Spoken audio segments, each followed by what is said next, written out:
Hello everyone and welcome to the Gaming Droid and welcome to Modern Skyblock 3. So Modern Skyblock 3 is a skyblock that works off the Sky Resources pack rather than Ex Nihilo, which makes it very interesting to me. There's a guide under G which tells you about the different islands. There's a whole bunch of different islands. There's Sand, Snow, Wood, Grass Island or Garden of Glass Island, the Magma Island. There's also the the Farming Island and the Bonsai Tree Island. All the islands have different difficulty levels on them. Personally, I think the easiest one's the Garden of Glass Island because it gives you access to saplings, dirt, and trees early.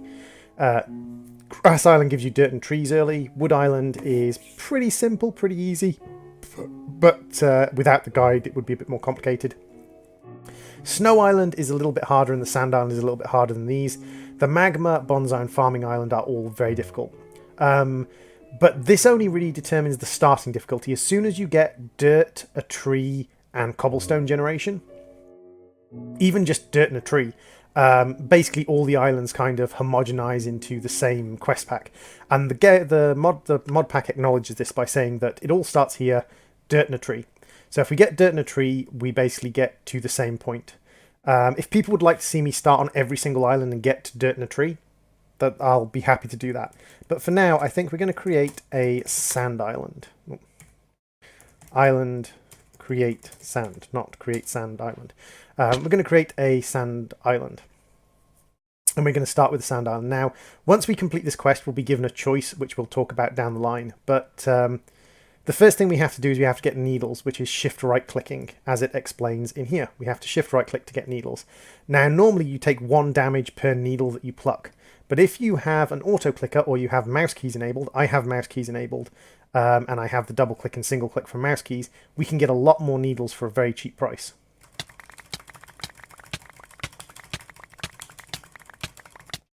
So for the price of what, 1, 2, 3, 4, 5, 6, 7. So for the price of 14, roughly, the price of 14 half hearts, we got access to a stack and a half of needles. Now it wants us to build a cutting knife first. And you will see why, because that actually gives us access to food. But as well as a cutting knife, we also want to gather up the sand. Now the other thing we want to do is try and make sure we don't lose anything, because we've got a very small island to start with, and we want to try and grab everything. Excellent. So now what we're going to do is we're going to start with cutting up a cactus for food. So that gives us enough food that we can regenerate all of our hearts. The next thing we want to do is make an infusion stone, and it's all of this is explained in the guide. Now the infusion stone allows us to do all sorts of wonderful things. Basically we hold something in our offhand, hold the infusion stone and right click on an item. It costs us a certain number of hearts, but then it allows us to do something. Now one thing to note, and it's at the bottom here, 6 needles plus the infusion stone and 4 hearts turns 1 cactus into 3. We want to do this because we don't want to run out of cactus. And we want to do it without losing the cactus off the edge of the island.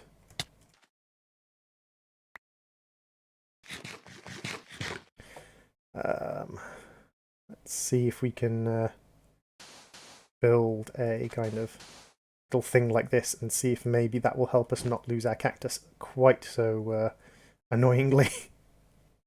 And this is the problem with having a teeny tiny island.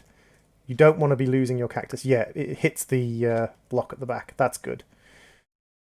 So again, we can cut this up and get some food, which we can use to fund our cactus replication task. And the reason we want to replicate the cactus is, for the cactus island, early game, the cactus is king. The cactus is the source of food, and it's also going to be the source of both our saplings and our early game wood. Our early game dirt, sorry. So, cut this up, and what we want to do is we want to combine one of these fruits with one of these needles, and that will give us a cactus fruit on a stick, which if we plant that in the sand and right-click it, we need cactus needles, that gives us our sapling. So we've got our sapling. The next thing we need is dirt, so we need 4 cactus fruit and a red sand. Well, that's not too difficult. Cactus fruit we can get by cutting up with a cutting knife. So there's 1 set and 2 sets, so that should be 4. Yep, so 4 cactus fruit 4 cactus fruit in the offhand, and we have to eat one of them because we're low on hearts, and this will probably kill us if we're low on hearts. There we go. And there's our first dirt. So we are now able to build ourselves a tree. Or grow ourselves a tree. Which is excellent. And we've got shift to grow. So we've got shift dancing to grow in this mod pack, which is wonderful. And this gets us to the kind of choice-making element of the mod pack. Do we want to play in kitchen sink mode, gated mode, or staged mode? So the way this works is kitchen sink mode is like a lot of Skyblock packs. You have access to all the blocks from the very start. Gated mode is gated mode is you don't have access to all the blocks from the very start, and you need to pay to unlock them. So you need to pay large amounts of resources into the quest book to unlock them, submit the resources get consumed, and you get access. Staged mode is halfway between the two. You don't have access to all the blocks from the start, but you also don't have to pay to unlock them. Hold something in your hand and you can vein mine. So we're going to vein mine, and we're going to hope for a sapling that lands on the island or on us. Yes, we got a sapling from that. Excellent. So yeah, we're going to go with staged mode. This one. Because it gives us access to the items without having to submit lots of stuff, but it also does give the experience of going through different skills and different development trees, which I quite enjoy. I quite like the experience of going through, developing through different stages, basically. So we're going to start by building out a nice big round platform just to catch saplings, basically. Now, one thing we do need in this, because we're using sky resources rather than X and high-low, we're not going to be sieving dirt, making oak barrels, making dirt, sieving dirt. We're not going to be doing the X and high-low thing. Instead, we're going to be doing the sky resources thing. And the sky resources thing is based on mob farming, so we need to build a mob farm reasonably early. And it's also based on plant matter. And plant matter is made from 5 of basically anything organic. 5 saplings, 5 fruit, 5 wheat, 5... basically 5 of any plant. And that will get us plant matter. But the easiest thing to make is leaf blocks. Now, normally we'd need a pair of shears to make leaf blocks, and we'd be a little bit stuck, because shears are not the easiest thing to get in the world. We'll just break one of these just so I can fill out my square, because otherwise it's going to annoy me. But what we can do is, using Tinkers, which we just gained access to through the basic Tinkers quest, because it's basic Tinkers and basic resources are the first 2 quests we gain access to. Using Tinkers, we can actually make ourselves a kamer, and a kamer acts as a pair of shears. So with a little bit of wood from our sapling harvesting, and you can see that now we're getting plenty of saplings to replace the ones we're using. With a little bit of this wood, we can start our Tinker's journey. All the standard Tinker's recipes provide one of those, one of these, one of these, and we do need a single log, but we didn't have enough to make that final piece. And once we've made all of our Tinker's doodads, and again, this island starts very differently to many of the other islands. Many of the other islands require you to build a mob farm before you get a tree, or there's different islands require different things, or require different sequences of construction. But for the most part, it's not too big a deal. So what we're going to do is, I'm just going to break these, and I'm going to put my Tinkers around here, around our first tree growing area. And that way it all connect into our crafting bench, and we can use all of them from just the crafting bench interface. So what we want to start with is, we want to start with a kamer. So we want to get the kamer head, tool rod, and the binding, and we can also get ourselves an axe head while we've got the spare. And if we head over to tool part crafting, we can get ourselves two of these, one of these, and one of these. And so rather than having to wait until we get clay or anything like that, we can just throw together a Kamer right now and throw together an axe right now. And now when we grow a tree, rather than having to worry about getting saplings, things like that, rather than having to worry about getting shears to get what we want, if we gain access to the leaves by climbing up there, because this was a very tall tree, of course, couldn't have been a short tree, had to be a tall tree. What we can do is we can now vein mine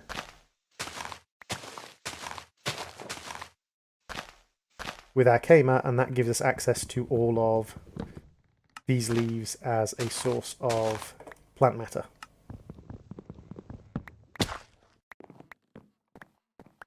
And plant matter is useful in the very, very early game, like now, because it's basically a form of immediate bone meal.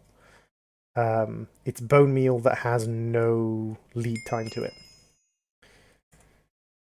So we've got a few quests done. We've got plant matter done, which is one of the very early quests. And it's much, much cheaper that way round. It does want us to build another crafting station because it didn't pick up the first crafting station we built. So we'll just build a second one and put that down there. And we'll complete that one. Now, the rewards can be... That's an insanely useful reward. This game is all based upon mob loot, right? So this game is based very much upon mob loot. And one thing you need a lot of early game is gunpowder. And we just got access to, well, a lot of gunpowder early game. A lot of rotten flesh, and even a lot of bone. So that particular loot box is an extremely good way of bypassing the need to build a mob farm. Now, we do still need to build a mob farm, but that particular loot box drop is extremely useful. So what we'll do is we'll make ourselves some of these and just pop them around the outside here. And we can use these to make ourselves some food. One more.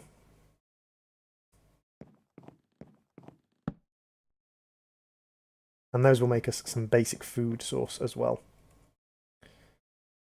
So, where are we now? It wants us to make water extractor so that we can get hold of water, and it wants us to make a mob farm, and over in tinkering it wants us to finish building monster jerky and to make a chest and a part chest. So let's start with the water extractors. Little gun shape, and we want to make 5 of them because we want to make a compressed one as well. So just make sure the quest has detected those. Yep, and now we make the compressed one. The compressed one is slightly more useful, and rather than shift dancing for trees, we can literally just...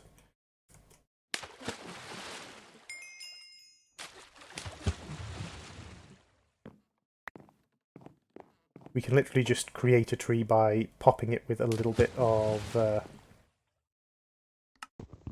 the plant growth, the plant matter, which just creates us basically an instant tree.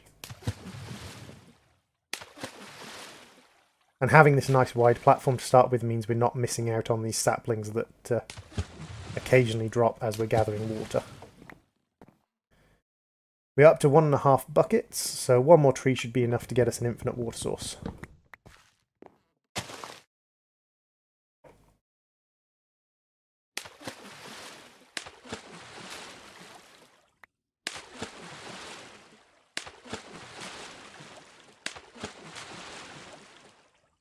Come on, hold down right click and let go, and there we go. So we now should have more than enough water for an infinite water source. Let's have a look. Yep, more than enough water for an infinite water source. Excellent.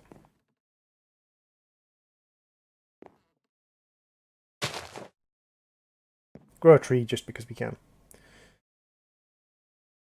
Now, what we did to get as well is we got a compressed diamond cutting blade. And the compressed diamond cutting blade allows us to cut up compressed wood into 54 blocks, so one set of 9. So if we think about what 9 would get us, 9 would get us... what would that get us wood-wise? That would get us 36. But if we use the diamond cutting blade, 9 gets us 54. But we do have to compress it first. So if we compress it up into compressed wood, and then we cut it up with the diamond cutting blade that we got from the quest, that just gets us significantly more wood for the same price. Which is very useful. So we can start building our mob farm. So what I'm going to do is I'm just going to build my standard mob farm. And I like to build my standard mob farm to the south. And what I'm going to do is I'm going to cut here, and I'll come back once our mob farm is constructed. So I will see you guys in a couple of minutes. So partway through building, we had a couple of mobs spawn out on my original platform.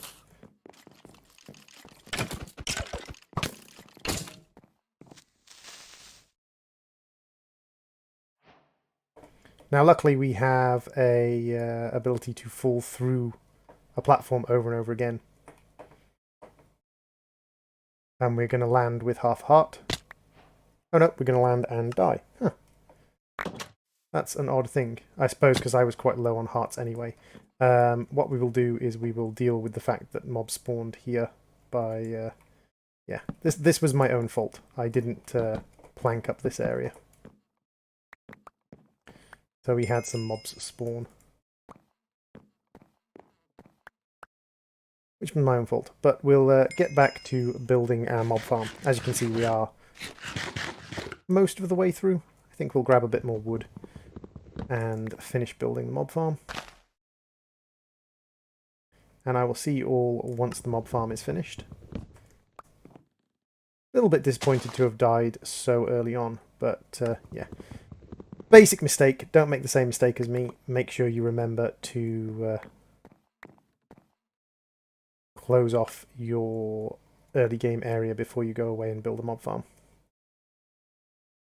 And again, I probably should have used my diamond cutting to get more out of that wood, just for convenience's sake. Okay, so welcome back everyone. This is the basic form our mob farm is going to take. We've got one more thing to do, is that a lot of the resources can fall out the back of the mob farm here.